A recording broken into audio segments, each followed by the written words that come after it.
For today's video guys ay may bago tayong tutorial na kung paano nga ba mag-block ng hindi alam ng friends mo. So pag tinignan nila ay friends pa rin kayo pero naka-block na pala. Una natin gagawin ay pumunta tayo sa ating Facebook at i-search natin ang ating gustong i-block. Yan. And after that,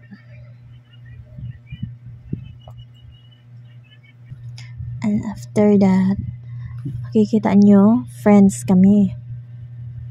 Then, pindutin lang natin ang friends. Then, hindi natin pipindutin ang follow or unfriend. Ang pindutin natin ay take a break.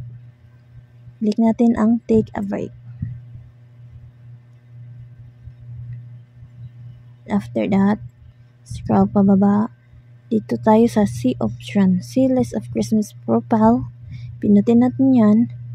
Then, click natin ang limit where you see Christmas profile. I-save natin. Save.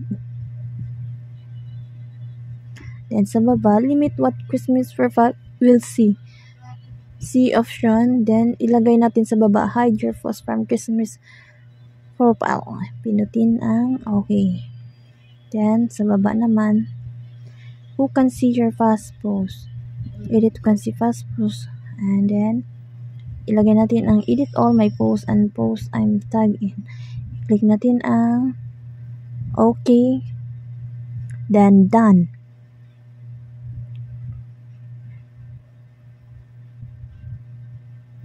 And then, okay. And that's all guys. I hope nakatulong ang video na to.